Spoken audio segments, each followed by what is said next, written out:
이게 왜 구조상 초보 투자자분들이 물타기가 더 실패할 확률이 높냐면요. 예. 또 주가가 떨어졌다라는 것은 상황이 안 좋아졌다라는 걸 의미하잖아요. 그렇죠. 근데 다시 좋아질 거를 기대하면서 안 좋음에도 불구하고 그냥 배팅을 하는 거거든요. 네. 결국 미래를 어느 정도 예측하고. 근데 불타기는 이미 상황 다 좋아진 상황이에요.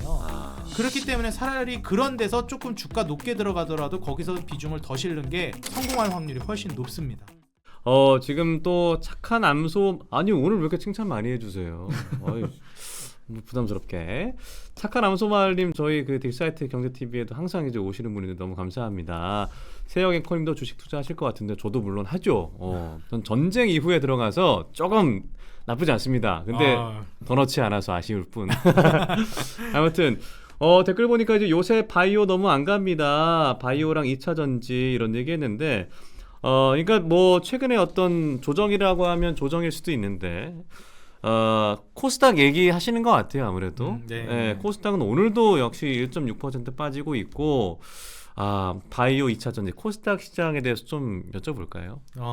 솔직히 이제 제약바이오랑 로봇이랑 좀 비슷한 면이 있거든요. 네. 결국 이제 혁신업종 카테고리고 중소형주 쪽으로 돈이 넘어와야 이제 잘 가는 카테고리들인데 로봇 같은 경우는 좀 특이 케이스였던 게 여태까지 시장을 완전히 끌어올렸던 진짜 퀀텀 점프를 시킨 게 AI잖아요. 네. 그러다 보니까 이제 AI 모멘텀의 이 연결선상에서 순서상 이제 마지막 단계 피지컬 AI다 보니까 맨 처음에 이제 인프라 관련된 종목들 쭉 오르고 뭐 통신도 오르고 쭉쭉쭉 가다가 그 다음 순서에서 이제 로봇이 올라가는 이런 모습을 보여준 거거든요. 그래서 사실 금리 인하 기대감이 이렇게 많이 위축되어 있는 상황에서 올라가기는 어려운 섹터예요. 원래대로라면.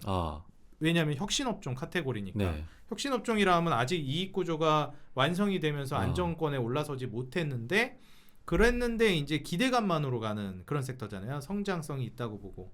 그래서 이런 점을 좀 감안해 본다라고 했을 때는 AI 모멘텀으로 이렇게 올라간 것이지 사실상 이제 이 금리만 놓고 봤을 때 올라가기 어려운 게 맞았다. 근데 이제 제약바이오 같은 경우에는 AI 모멘텀도 못 봤지. 거기에다가 금리도 지금 실망감이 있는 상황이죠. 금리 인하를 기대하기는 어려우니까요. 그래서 제약바이오는 사실상 지금 주가를 끌어올릴 만한 모멘텀이 너무 부족합니다. 근데 반대로 이야기하자면 실적이 정말 좋고 실적 성장이 뛰어난 제약바이오 기업들 우량주 중에도 정말 많은데 그런 기업들이 굉장히 저평가되어 있는 거죠. 내가 인내심이 있다. 시장이 잘 갈 때 내가 좀 소외받고 있어도 결국 갈 기업이라면 나는 믿고 기다릴 자신이 있다라고 하시면 그런 기업들을 공략하는 것도 괜찮습니다. 근데 사실 조금 인내심이 필요할 수밖에 없어요. 그렇게 말씀하시면 희망 갖고 기다리다가 이 반도체만 가네 포모 오고 좀만 더 냉정하게 말씀해 주신다면 지금은 반도체가 더 갑니다라고 이해하면 돼요. 그러니까 결국에는 이제 반비례다.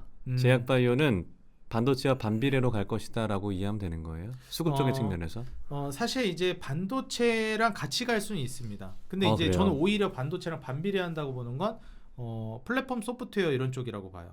왜냐하면 이제 반도체 쪽이 그렇게 돈을 벌게 해준 게 결국 소프트웨어 기업들이 돈을 쏟아부어줬기 때문인데 이렇게 쏟아부어주는 소프트웨어 기업들이 이제는 그만 쏟아붓겠다. 이제 할 만큼 했다. 쏟아부은 투자금 가지고 이제는 말 그대로 생산성 이거를 이제 늘려가지고 회수하겠다 자금을 이런 단계로 가게 되면 이제 사실상 투심이 이전만 못해지기 때문에 위축될 거고 반도체로 갔던 돈들이 아마 이제 소프트웨어 쪽으로 넘어가게 될 거예요. 그래서 미국으로 치면 알파벳이나 아마존이 가장 이제 앞서서 많이 올라갈 거라고 보고요.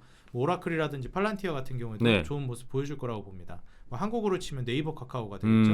그래서 이러한 기업들은 좀 반비례를 보일 가능성이 꽤 있다고 봐요 저는.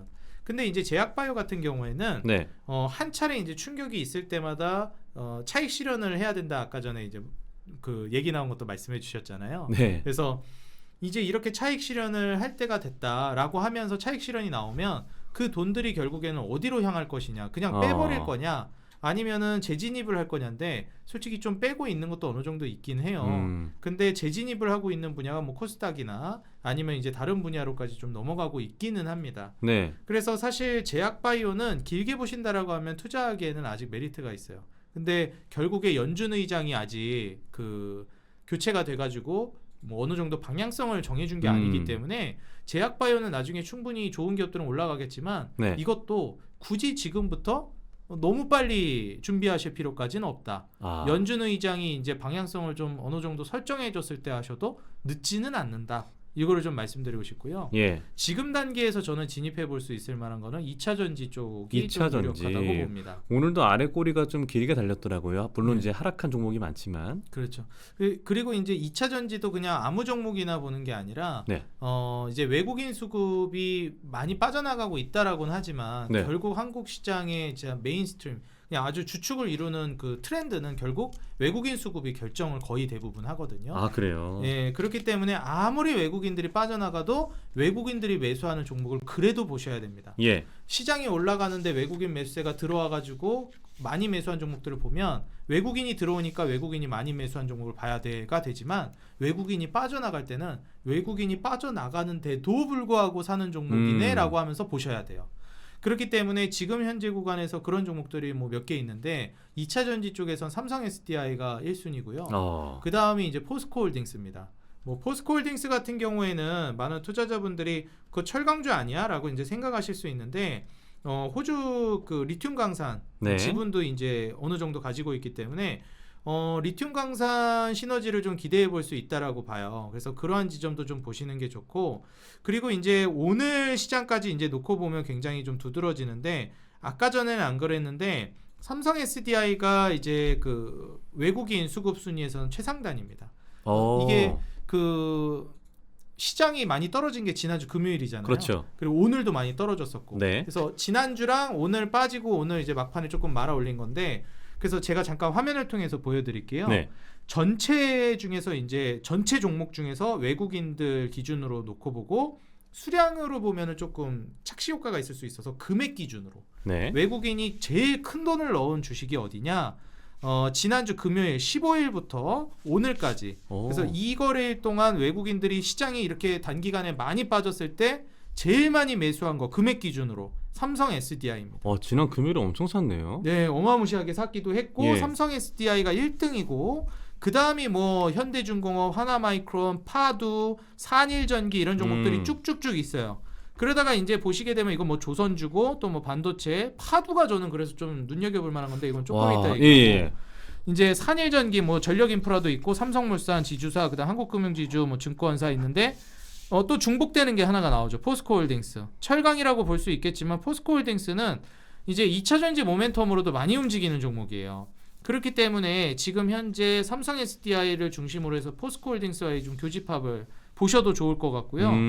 지금 포스코홀딩스 같은 경우에도 차트를 보시게 되면 지수 대비 강도라고 제가 항상 말씀드리거든요. 네. 증시 대비해서 주가를 그래도 많이 버텨주는 종목들. 포스코홀딩스가 대표적이라고 보고 있고요. 특히 이제 삼성 SDI는 가장 이제 상징적으로 매수세가 많이 들어온, 오늘 또 심지어 많이 빠졌었는데 아래 꼬리 달고 좀 올라오기도 했습니다. 예. 그래서 시장이 많이 빠졌을 때 외국인들이 많이 산 종목들이 이러한 종목들이라는 걸 감안해 보면 삼성 SDI가 또 2차 전지에서 대장주 역할을 하고 있잖아요. 그렇죠. 그래서 2차 전지 대장주를 시장 많이 빠졌을 때 제일 많이 샀어? 라는 거를 어느 정도는 좀 참고를 하실 필요성이 있습니다. 그 이후로 이제 포스코홀딩스 같은 경우에도 마찬가지고요. 그래서 사실 삼성 SDI가 많이 올라가서 부담스럽다고 하시는 분들도 꽤 있었거든요. 근데 삼성 SDI는 여전히 증권가 목표가 상향이 이루어졌었고 100만 원을 이제 보는 그런 구조가 이제 나오고 있단 말이에요. 그리고 이제 포스코홀딩스 같은 경우에는 이제 추세적으로 상승이 나온 지가 그렇게 오래되지 않았기 때문에 지금의 이제 눌림목 구간이 저는 굉장히 좋은 자리라고 봅니다. 그래서 원래 과거에 저항을 맞았던 자리, 우리가 보통 이제 저항 때는 돌파하면은 거기가 이제 지지 구간이 된다라고 얘기하거든요. 네. 우리가 이제 뭐 경제학에서도 많이 얘기할 때 뭐 해자라는 얘기를 많이 합니다. 해자라는 게 우리가 옛날에 그 성에서 방어할 때 이게 뭐 올리는 거잖아요. 넘어가지 못하게 이제 방어하는 거 아니겠습니까? 벽을 쌓아두고. 그렇죠. 근데 이제 이러한 것들을 우리가 넘어가기는 어려운데 넘어가고 나면 뭐가 되죠? 든든한 방어막이 되잖아요. 그래서 우리가 보통 주식에서도 매물대 얘기할 때도 제가 해자다 많이 얘기를 합니다. 해자라 그래서 창렬과 해자 그 말씀하시는 줄 알고 해자네 약간 이런 느낌. 해자 가격이네. 가격 해자네. PD님 바로 말씀하시네. 해자롭다. 네, 해자로운 가격이기도 합니다. 예. 그래서 사실 포스코홀딩스의 그런 상징적인 가격 42만 5천 원대가 이제 매물대였거든요. 그래서 여길 돌파하고 나서는 이제 오늘 딱 그 구간을 지지받치고 다시 올라갔어요. 그리고 이제 기술적으로도 21선 위로 이제 받쳐줬기 때문에 저는 포스코홀딩스는 원래 이제 주가가 예전부터 계속 좋다 말씀을 드렸는데 네. 이때 주가가 계속 매물대 뚫고 올라가길래 여기서는 더 이상 좀 말을 줄였습니다. 왜냐면 좀 가고 있으니까 사도 된다고 하기가 좀 부담스러워서.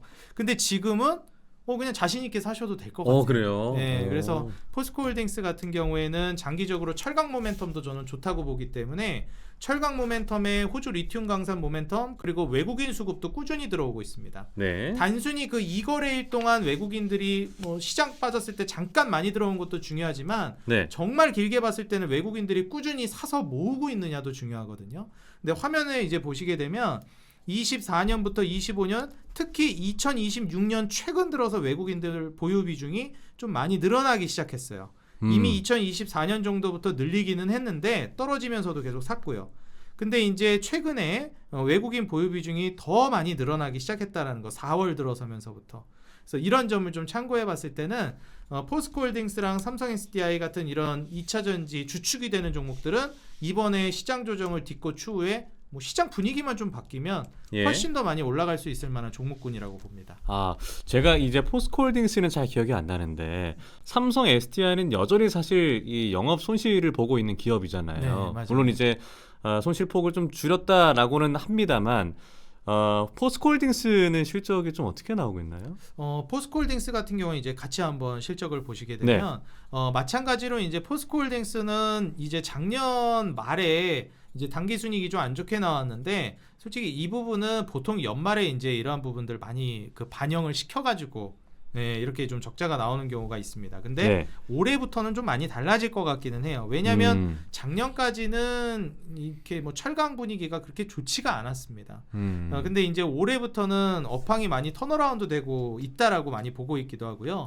이게 이제 그 한번 뭐라고 해야 될까 트리거를 한번 역할을 해준 게 동국제강이었어요. 동국제강이 이번에 완전 어닝 서프라이즈가 터져버렸단 말이에요. 그래서 보통 철강주라는 게 어떤 특정 기업만 특출나게 잘 나가기가 좀 어렵습니다. 보통 비슷하게 가지 않나요? 네, 대부분 그냥 이제 비슷한 그런 구조로 가기 때문에 동국제강이 어닝 서프라이즈가 나왔어? 그러면 포스코, 현대 더 잘 나오겠지 라는 게 이제 벌써 기저에 깔리게 됩니다. 그리고 보통 이제 동국이랑 세아까지 해서 보통 이 4개 기업을 철강에서 가장 이제 조금 뭐라고 해야 될까요? 상징적인 기업?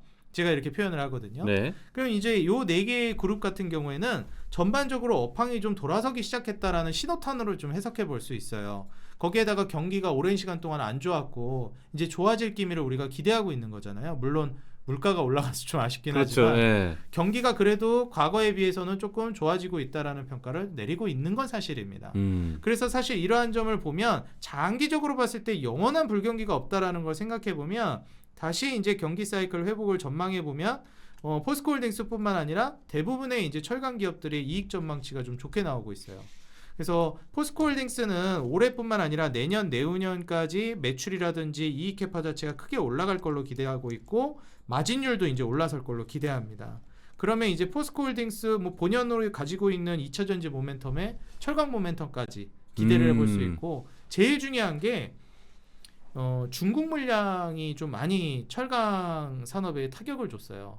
그래요? 네, 중국 철강들이 워낙에 이제 저가에 밀고 나와가지고 전 세계 철강 산업에 좀 피해를 주다 보니까 빤텀핑 관세 얘기도 나온 것이고 결국에 자국의 철강 산업 보호하기 위해서 조치들이 들어간 건데 뭐 스타트를 미국이 끊어줬죠. 뭐 중국 니네 때문에 지금 우리나라 산업 다 뭐 미국만 그런 게 아니라 전 세계 산업이 다 피해를 보니까 이런 거 안 된다. 너네 거 안 쓸 거야? 그럼 너희 팔아도 돼. 오케이 파는데 관세를 뭐 관세 매기겠다. 빤텀핑 관세 때리겠다. 그러면은 너희는 이제 이익 훼손되는데 어떻게 할래? 이런 거죠. 그러면 사실상 중국 입장에서는 100만 원에 판다고 하는 거를 150만 원에 팔게 만들든지 아니면 이제 관세 물리게 해가지고 이익을 그냥 확 깎아버리는 거죠. 그러다 보니까 중국이 이제 감산 조치에 들어갑니다. 전 세계적으로 봤을 때 이제 조광 생산량으로 봤을 때 중국이 정말 높은 국가 중에 하나인데 이런 상징적인 국가에서 이제 감산이 진행된다라는 거는 다른 그 자국의 철강 산업들이 유명한 국가들이 있잖아요. 한국도 꽤 유명한 국가 중에 하나입니다. 그렇기 때문에 한국 같은 경우에도 이제 반사이익을 볼 가능성이 꽤 높다라고 봐요. 이번에 미중 간의 딜이 어떻게 이제 나오는지가 또 갈릴 수가 있기 때문에 그런 불확실성이 있다고는 하는데 솔직히 이러한 부분들을 양보해 줄 것 같지는 않습니다. 그러니까 예를 들면 산업의 생태계를 그냥 완전히 장악해 버리려고 하는 거잖아요. 그렇죠. 중국이 다 먹을 거고 치킨 게임 한번 가보자 어디 한번. 그리고 다른 나라의 철강 기업들 다 망하게 하고 중국이 다 장악하고 그때부터 어떻게 되겠어요? 중국이 다 장악하면 그때부터는 가격 그냥 미친 듯이 올려버리는 거죠. 그러니까 이런 거를 가만히 냅둘 거라고 보진 않아서 사실 제가 봤을 때는 반탄핀 관세, 철강 관련된 이런 것들이 크게 양보될 거라고 보지는 않습니다. 네. 그래서 철강 산업이 이제 그런 감산 조치와 맞물리면서 사이클까지 돌아서니까 같이 올라갈 거라고 보고 있고 2차 전지도 비슷한 맥락이에요. 화학 카테고리도 경기 민감 섹터에 속하기 때문에 아직 많이 안 올라간 섹터입니다. 그래서 이러한 이제 산업군들이 올라가면서 2차 전지 종목군들도 올라갈 거라고 보고 있는 입장이라 이러한 점들을 한번 좀 고려해 보셔도 좋을 것 같아요. 그러니까 그 또 궁금한 게 포스코 퓨처엠이 있잖아요. 그러니까 네. 포스코 퓨처엠은 어떻게 보면 이제 손자 회사라고 해야 되나? 그러니까 그 위에 포스코홀딩스가 있고. 그렇죠. 예. 그러면은 나 2차 전지 보려면 포스코 퓨처엠을 할래라는 분들도 있을 거고. 그렇죠. 철강 쪽까지 같이 보려면 홀딩스를 할래라고 이해하면 되는 거예요? 네, 뭐 그거 그렇게 이제 접근을 하셔도 되고요. 네. 포스코 퓨처엠 같은 경우에는 아무래도 색채가 이제 2차 전지 쪽으로 확 뛰고 있는 종목이다 보니까 포스코 홀딩스보다는 조금 안정성이 떨어질 수 있습니다. 네, 그리고 이제 말씀해주신 것처럼 시총 차이도 이제 어느 정도 납니다. 네. 이제 포스코 퓨처엠이 시가총액이 20조 정도 돼요. 네. 근데 포스코 홀딩스가 시가총액이 37조입니다. 솔직히 둘 다 이제 시가총액은 높거든요. 네. 근데 이제 시가총액 차이가 왜 어떤 거를 이제 말씀드리는 거냐면 이익 대비해 가지고 지금 시총이 너무 높은가를 봐야 되는데 포스코 홀딩스는 솔직히 합리적이에요. 이 정도 수준이면.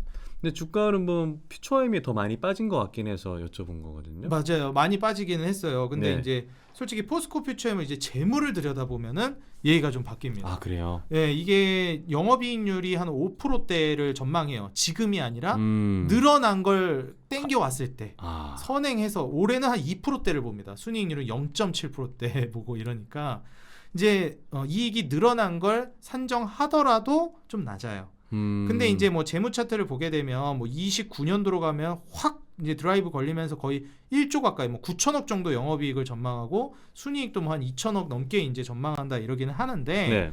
어쨌든 그렇다 하더라도 지금 현재 수준에서 뭐 영업이익 9천억을 기반으로 따져도 좀 고평가되어 있는 건 사실입니다. 이게 올해 기준으로 PER이 뭐 800배를 보고 내년 200배, 내후년에 한 100배를 보는데 그럼 이제 한 2029년, 2030년까지 거는 땡겨 와야 네. PER 50배, 30배를 전망하는 거거든요. 근데 그러려면은 네, 이게 그래도 50배니까 좀 비싸기는 합니다.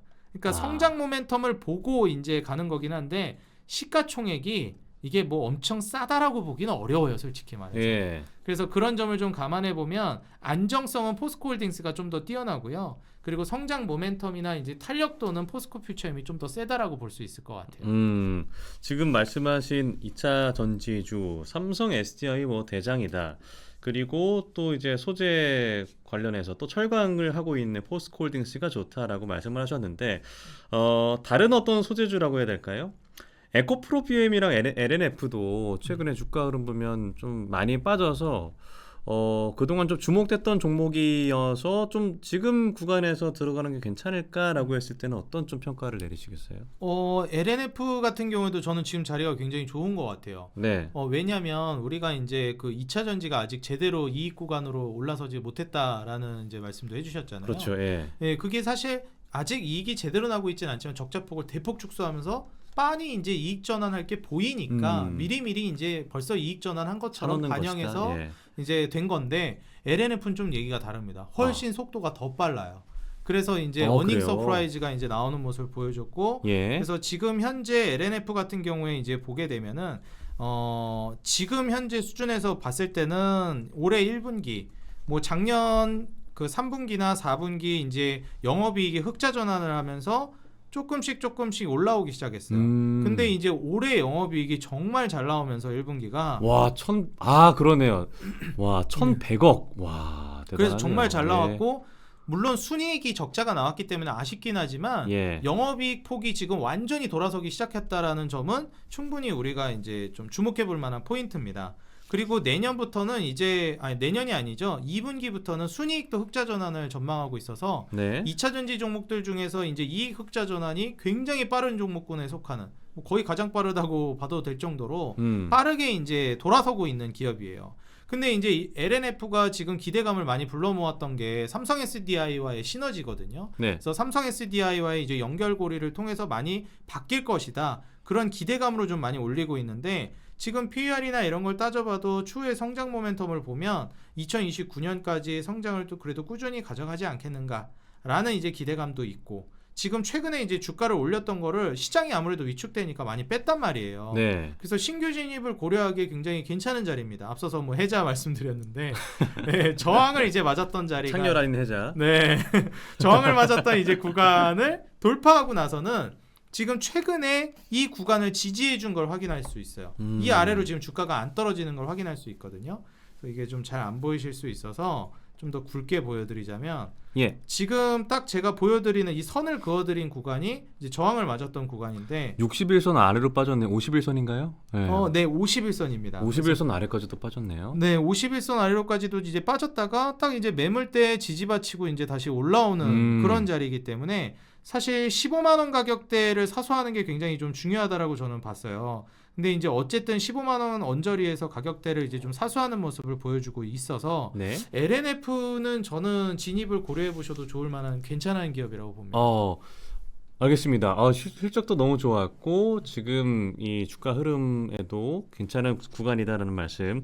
에코프로비엠 질문을 안 드릴 수가 없는 게요. 저희 그 조영구 씨가 매주 수요일 날 나와서 네네. 예, 투자를 하시는데 지난주 수요일에 에코프로비엠 담겠다 하셔 그냥 방송에 그냥 담으셨어요. 진짜요? 근데 이제 그때 19만 8천 원대 사셨는데 지금 19만 원 정도네요. 19만 8천 원대 사셨는데 지금 많이 빠졌죠? 뭐 19만 500원. 500원, 네, 이 정도 되네요. 그래서 관건은 수요일 날 조영구 씨가 추가 매수를 잔뜩 해서 오셨을지 또 네. 열을 내실지 왜 추천했냐고 뭐라 하실지 그게 관건이긴 한데 에코프로비엠도 많이 빠졌잖아요. 최근에 흐름을 보면. 그렇죠. 예, 에코프로비엠 주가 흐름은 좀 어떻게 보세요? 솔직히 근데 이 정도는 뭐 그렇게 빠졌다라고 보지는 않습니다. 개인적으로는. 예. 네, 근데 이제 사실 에코프로 BM도 추세가 그래도 어느 정도 지켜주는 자리예요. 그래서 우리가 이제 에코프로 BM 같은 경우는 과거에 이제 저항을 맞던 구간이 쭉 있었는데 요 구간을 이제 벗어나서 상방으로 이제 쏘아 올린 거거든요. 네. 그래서 이제 요 구간에서 중요한 거는 이 구간을 지켜주느냐. 근데 이제 실제로 좀 지켜주는 구간을 어느 정도 형성해주고 있습니다. 뭐 요 구간도 그렇고 잠시 이탈은 해도 다시 이제 올라와주는 그 언저리에서 이제 받쳐주고 있거든요. 네. 그래서 이제 에코프로비엠 같은 경우에는 그래도 가격대 매물대를 지킨다. 여기서 더 떨어져서 이제 무너지면은 조금 추세가 깨진다라고 볼 수 있는 건데 요 정도 선에서 지켜주는 거는 추세가 아직 살아있다고 봅니다. 오늘도 아래 꼬리가 많이 달렸네요. 네, 그래서 이제 에코프로비엠 같은 경우에는 그리고 또 이제 운영하시는 분이 담으셨다고 하시니까 이제 한번 좀 더 자세히 살펴보자면 에코프로비엠은 애초에 이제 실적 전망 자체는 장기적으로 아주 좋게 나오고 있습니다. 뭐 에코프로 그룹주가 다 그렇지만은 에코프로비엠은 이제 2029년도에 영업이익 7,600억을 전망하고 있고요. 순이익은 이제 거의 4,500억 정도를 보고 있습니다. 근데 이제 이때까지 간다라고 했을 때 과연 좀 저평가되어 있느냐? 솔직히 이제 2028년 기준으로 성장 모멘텀을 보게 되면은 마진율도 잘 올라가긴 하지만 PER 100배를 본단 말이에요. 29년도 실적을 끌어와도 쉽진 않습니다.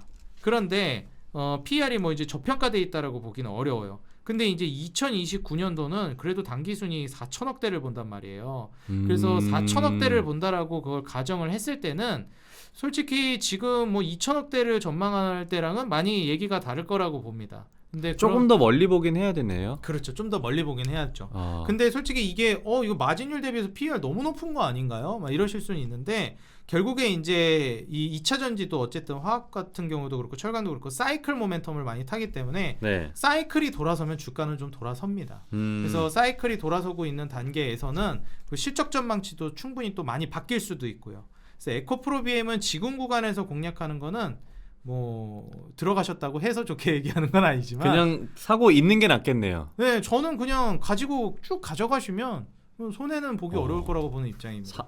한 2, 3년 뒤에 뭐야 이렇게 놀랄 수 있는. 네, 그렇죠, 그렇죠. 너무 웃긴 게 저희 조영구 씨가 이득을 보면 치킨 사준다 그랬거든요. 아 정말요? 구독자 여러분 어렵겠네요. 모르죠. 근데 이제 내일 모레 장이 어떻게 될지 모르니까 네. 일단 지켜보도록 하겠습니다. 그럼 이거 질문 드릴게요. 앞서 말씀하신 2차 전지 관련주들 삼성 SDI, 포스코 홀딩스, 에코프로비엠, LNF 짚어주셨는데 네. 그래도 하나 가져간다라고 하면은 삼성 SDI예요? 하나는 조금 어려운 것 같긴 한데. 그래요? 좀 몇 개 정도 가져가도 괜찮아요? 두 개만 꼽자면 두 개. 네, 역시 이제 외국인 수급이랑 다 이제 종합적으로 판단했을 때 삼성 SDI와 포스코홀딩스를 1순위로 보는 게 좋다고 생각합니다. 알겠습니다. 삼성 SDI와 포스코홀딩스 지금 구간에 진입해도 저는 늦지 않았다고 늦지 않았다. 네. 너무 좋은데요. 좋습니다. 아셨죠? 조영구 씨가 이거 보셔야 되는데. 아무튼 그리고 앞서 이제 파두 얘기 하신다 그랬잖아요. 시간이 네. 많지 않아서 파두 얘기도 좀 짚어주세요. 네. 솔직히 이제 파두 같은 경우에는 지금 이거 기업 설명에도 나오긴 했지만 이게 SSD 쪽이잖아요. 예. 그래서 지금 파두 같은 경우에 기업에도 이제 설명을 해놓고 있는 게 뭐 5G 자율주행 이쪽으로 이제 나온다라고 하면서 SSD 컨트롤러 기업용 SSD 이제 판매한다라고 하고 제일 중요한 게 데이터 센터 특화 시스템 반도체 팹리스 기업이다. 이제 이렇게 얘기하거든요. 네. 근데 이제 이 기업이 기업향으로 이제 그 판매를 진행하는 기업이다 보니까 사실 한번 이익 포텐셜 터지기 시작하면은 완전히 그냥 규모 자체가 이제 빵빵 터지는 기업이란 말이죠. 그냥 뭐 차분하게 여기서부터 이제 흑자 전환하면서 살살 올라가는 게 아니라 그냥 완전 일발역전 터지는 기업이에요. 그래서 이익 포텐셜 터지면 그냥 순식간에 말도 안 되게 그냥 빵빵 올라가는 그런 구조라 실제로 파두가 얼마 전에 또 거래 정지도 됐던 기업 아니겠습니까? 그러니까요. 네. 불과 올해 초 1월이었어요. 네. 그래서 거래 정지 풀리고 나서 그냥 뭐 날아가기 시작했죠 그때부터.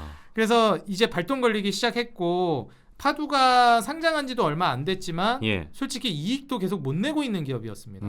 근데 그나마 제가 그래도 적자 보고 있는 기업들 중에 다행이라고 보는 기업들은 뭐냐면 그래도 캐파가 늘어나고 있는 기업은 그래도 다행이다라고 보거든요. 그러니까 매출이 그래도 빵빵빵 뛰고 있으면 그 손익분기점 넘어서면 그때부터 이익이 그냥 순식간에 막 퀀텀 점프를 하니까 적자 보고 있더라도 매출만 빠르게 늘고 있으면 그래도 좀 괜찮게 보는 편이에요. 근데 지금 현재 그 파두 같은 경우에는 500억대 잠깐 찍고 완전히 위축됐다가 2023년도에 매출액 200억대 그리고 24년도에 400억대 그리고 25년도에 900억대를 찍어줬습니다.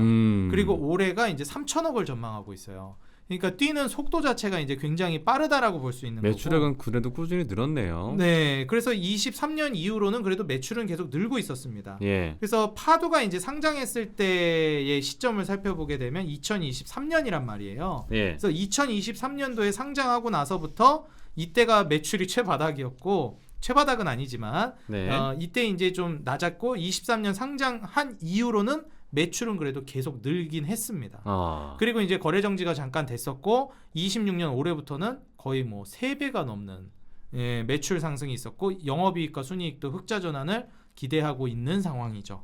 그래서 이러한 점을 좀 감안해 본다라고 했을 때는 내년 내후년도 기대를 안 할 수가 없는데 내년에 이제 뭐 영업이익 순이익도 3천억에서 이제 매출은 6천억 정도를 보고 이제 거의 8,600억 정도까지 성장 전망을 보고 있습니다. 이게 재무 차트로 보면 더 와닿는데 이익 드라이브가 걸리는 게 이제 이 적자 보는 구간 여기가 이제 요 아래로는 적자거든요. 선 그어드린 구간이. 그래서 2026년 올해부터 이제 흑자 전환이 기대되는 구간이에요. 그래서 올해 그리고 내년 내후년으로 가면서 계속 이익은 늘어나는 요 구조를 이제 바라보고 있기 때문에 파두는 지금 많이 올라가고 있기는 한데 그래도 이런 건 빠질 때마다 기회라고 보고 있기는 합니다. 포텐셜이 워낙에 세기 때문에. 그래서 파두가 오늘 같은 시장에서도 이게 뭐 많이 올라갔다곤 하지만 그렇게 많이 또 빠지지도 않았고 저는 이 기업이 지금 한 7만 5천 원 구간 아래로 떨어지긴 쉽지 않을 거라고 봐요. 그래서 한 9만 원 정도 가격 언저리에서는 계속 이제 공략을 노려봐도 괜찮을 것 같고 한 7만 5천 원 정도까지 떨어진다라고 하면 좀 매집을 어느 정도 본격적으로 시작해 보셔도 될 것 같습니다. 이게 지금 이렇게 주가를 밀어올리는 것도 한국 시장에서 외국인들이 그렇게 다 빠져나가는데 예. 이게 제가 최근에 산 것도 중요하지만 여태까지 계속 외국인들이 어떻게 해왔냐 또 중요하다 말씀드렸잖아요. 네. 보시게 되면 외국인 계속 사네요. 예, 계속 비중을 와. 늘려왔습니다. 최근에 그냥 잠깐 산 게 아니라 그 이전부터 그냥 꾸준하게 늘려왔던 거예요. 예. 그래서 이제 거래가 재개되고 나서 좀 불안감이 좀 있었는지 예, 이제 2월 달에 좀 많이 비중이 다운되긴 했었거든요. 네. 근데 이때 올라가면서 팔았던 건데 이때 이거 다시 다 샀습니다. 그러면서 더 많이 샀어요. 그래서 최근에 이제 외국인 매집이 이루어지면서 올렸다라는 점을 감안해 보면 파두는 당분간은 계속 올리지 않을까. 그래서 내가 추세 매매를 하는 투자자다라고 하면 좀 높다라고 생각하실 수는 있는데 이런 게 오히려 안정적이에요. 그래서 알겠습니다. 이런 거는 차라리 21선 이탈하면 그냥 매도하겠다라고 생각하고 추세 타고 그냥 계속 매매하면은 뭐 괜찮다고 봅니다. 손절 라인도 짧게 잡으실 수 있고요. 파두 좋습니다. 거래 정지당해서 막 많은 분들이 힘들어하셨을 텐데 보유하고 계신 분들 정말 기분 좋으시겠네요. 많이 올랐고 앞으로도 계속해서 갈 수 있으니까 단문 좋다. 저희가 시간이 얼마 남지 않았는데 저희 암소마을님 지금 알테오젠 44층에 지금 갇혀 있대요. 지금 주가 흐름 좀 보면 알테오젠 지금 또 오늘 빠졌죠. 네. 알테오젠 보겠습니다. 알테오젠이 35만 4천대. 네. 이 암소마을님을 위해서 이 흐름 알테오젠 어떻게 봐야 되는지. 알테오젠 최근에 이제 소송 리스크도 해제가 되고 잘 갈 것 같았는데 최근에 이제 우리 증시가 워낙 안 좋아서 그랬던 것 같기도 하고요. 네. 뭐 솔직히 이제 제약 바이오 분위기가 너무 안 좋은 게 제일 컸다고 보고요. 네. 한국만 안 좋진 않습니다. 이게 그 미국 같은 경우에 보게 되면 반도체 지수 최근에 올라간 거 보면 어마무시하게 올라가는데 그러니까요. 이제 나스닥 생명공학 지수라고 이제 가장 상징적으로 보는 지수잖아요. 네. 나스닥 생명공학 지수는 필라델피아 반도체 지수 올라간 거 대비해서는 올해 3월부터는 뭐 0 힘을 못 썼습니다. 아이고, 예. 너무 이제 못 가고 있었고 거의 횡보한 흐름이네요. 네, 그냥 계속 못 가고 횡보만 했어요. 예. 근데 그동안 이제 반도체 지수는 뭐 어마무시하게 올랐죠. 그래서 3월 달에 좀 위축되긴 했지만 4월 달에 폭발적으로 올렸으니까요. 네. 그래서 우리나라만 제약바이오가 안 가고 있는 건 아니다. 소프트웨어도 비슷합니다. 음. 우리나라만 안 가고 있는 건 아니에요. 솔직히 이게 알파벳 같은 말도 안 되는 기업들, 아마존 같은 이런 기업들이 정말 너무 좋으니까 잘 간 거지 일반적인 뭐 오라클 같은 기업이라든지 팔란티어 이런 기업들도 다 못 갔어요. 예. 그래서 사실 지금 현재 구간에서 알테오젠을 좀 보신다라고 하면 실적 전망이 좋습니다. 솔직히 말씀드리면 예. 이번에 말씀해 주신 것처럼 이제 리스크도 어느 정도 대부분 해소가 됐기 때문에 2028년도까지 이제 이익 전망을 보면 저는 추세가 30만 원이 깨지지 않는다라고 하면 매도하지 않는 걸 권장드리고 싶어요. 근데 이제 30만 원이 안 깨지고 요거를 그럼 여기에서 추가 매수를 하는 게 좋지 않을까 생각하실 수 있는데 저는 뭐 시청자분이 어떠실지 모르겠지만 초보 투자자분들은 그 물타기를 권장드리질 않습니다. 그래요. 제약바이오 특히나 이런 뭐라고 해야 될까요? 그냥 모든 종목에서 그냥 매매를 하실 때 물타기를 권장드리지 않아요. 물타기는 잘하는 사람들이 하는 거고 못하면 불타기를 하라고 얘기합니다. 차라리 올라가는 장에 섞어야지. 예를 들면 알테오젠이라고 가정을 해보면요. 네. 알테오젠을 제가 지금 차트로 좀 말씀을 드릴게요.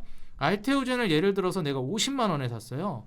근데 지금 35만 원이잖아요. 이렇게 떨어진데 여기서 더 사는 게 아니라 내가 50만 원에 샀는데 여기 떨어졌다. 그럼 언제 추가 매수를 하는 거냐면요. 다시 50만 원 위로 올라갔을 때 사는 거예요. 오히려 그걸 돌파했을 때? 그러면은 돌파했을 때? 이러시는 분들이 있어요. 아니 35만 원에 추가 매수해서 평단 40만 원 초중반으로 맞춰가지고 그럼 이익을 더 볼 수 있는 거 아니냐? 그리고 한 50몇만 원부터 수익 실현하면 되지 않냐? 그럼 그건 애초에 50만 원에 들어가지 마셨어야죠. 아니 너무 뼈 때리시네. 아니 이거 50만 원에 들어가시면 아파. 안 돼. 왜 구조상 초보 투자자분들이 물타기가 더 실패할 확률이 높냐면요.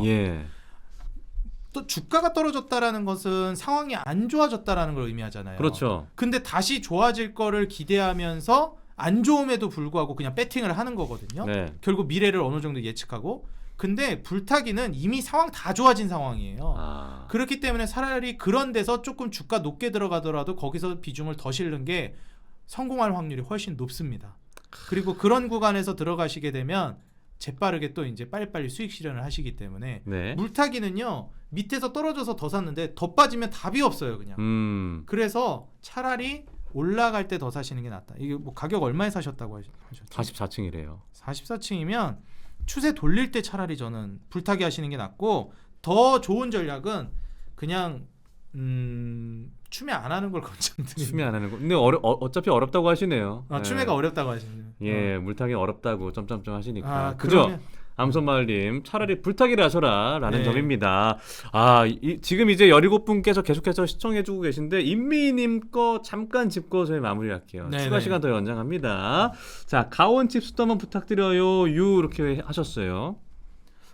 가온 칩스 같은 경우에는 사실 지금 구간에서 좀 본다라고 했을 때 뭐 주가가 이미 그렇게 많이 올라갔던 적이 없기 때문에 떨어진 거에 대한 타격도 그렇게 크지는 않다고 봅니다. 이게 고점에서 이게 떨어진 건 많이 떨어지긴 했는데 고점에서 이 정도 떨어진 거랑 이제 뭐 한 8만 원에서 지금 6만 원대로 떨어진 거랑은 그렇게 이제 애초에 오른 적이 없기 때문에 겁먹을 정도는 아닌 것 같아요. 근데 중요한 건 이게 결국에 성장 모멘텀이 있느냐인데 가온칩스는 지금 결국 기대감으로 가야 되거든요. 이익이 제대로 뽑히고 있는 단계가 아니기 때문에. 그래서 저는 가온칩스 같은 경우에는 그냥 아예 냉철하게 기술적으로 접근하셨으면 좋겠어요. 그래서 가온칩스 같은 경우에는 이제 하단 박스권은 5만 원을 이탈하면은 비중을 좀 조절하셨으면 좋겠고 이탈 안 한다 그러면은 다시 이제 8만 원 위로 올라가는 거를 좀 기다리시는 게 좋고요. 추가 매수는 그냥 안 하는 걸 권장드립니다. 이런 종목들은. 알겠습니다. 지금 임미님 가온칩스 지금 몇 층에 계신지 모르겠는데 말씀하신 대로라면 물타기는 하지 마시고 차라리 이후에 상승 추세에서 불타기를 하셔라라는 말씀으로 정리를 할 수 있을 것 같네요. 오늘 5분 더 연장을 했습니다. 너무 감사드리고요. 지금까지 계신 분들 이 좋아요, 구독 꼭 부탁을 드리겠습니다. 이렇게 이창대 대표님 너무 말씀 시원시원하셔서 늘 든든하고 이제 사실 이제 두 번째 방송인데 너무 좋습니다. 저희 앞으로 또 2주에 한 번씩 자주 뵐 테니까요. 여러분들 또 주식장인 또 들어가셔서 구독 좋아요 부탁을 드리겠고 저희 돈박스도 많이 사랑해 주시기 바라겠습니다. 저희는 이렇게 오늘 장 내용 살펴봤고 내일은 조금 더 오르는 흐름들을 좀 더 기대해 보면서 오늘 이 시간 마무리하도록 하겠습니다. 돈이 넘치는 박스 돈박스 함께 해주신 여러분 고맙고요. 저희는 다음 이 시간 일단 저희는 수요일날 7시 반에 조영구 씨와 함께 돌아옵니다. 많은 기대 부탁드리겠습니다. 이창대 대표님과 함께했습니다. 조심 들어가세요. 고맙습니다.